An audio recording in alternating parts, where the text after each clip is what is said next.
Good morning. आज नवोदयच्या पहिल्या दिवशीच्या क्लासमध्ये मी तुम्हाला नवोदय परीक्षेमध्ये गणिताच्या संदर्भात जे प्रश्न येतात किंवा कशा पद्धतीचे प्रश्न येतात या संदर्भात आपण सविस्तर माहिती पाहणार आहोत। तर गणिताचा पहिलं प्रकरण, या प्रकरणाचं नाव आहे संख्याज्ञान। या संख्याज्ञानावर आधारित परीक्षेमध्ये आपल्याला 2 ते 3 प्रश्न येतात आणि त्या प्रश्नांची तयारी कशी करायची हे आज आपण व्यवस्थित पाहणार आहोत, अभ्यासणार आहोत। तुमच्या समोर बोर्डवर मी 1 ते 100 पर्यंतचे पूर्ण अंक लिहिलेले आहेत। या अंकावर कशा प्रकारचे प्रश्न विचारले जाऊ शकतात किंवा संख्याज्ञान व संख्याज्ञानाचे प्रकार, संख्यांचे प्रकार यावर कशा पद्धतीचे प्रश्न येतात याबद्दल मी सविस्तर माहिती तुम्हाला आज देणार आहे।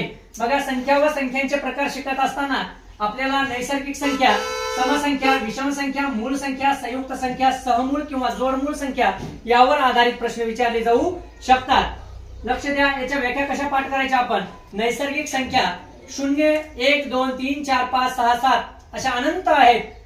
त्यानंतर समसंख्या, ज्या संख्येच्या एकक स्थानी 0, 2, 4, 6, 8 यापैकी एखादा अंक येतो किंवा एखाद्या संख्येला 2 ने निशेष भाग जातो त्या संख्यांना आपण समसंख्या असे म्हणतो।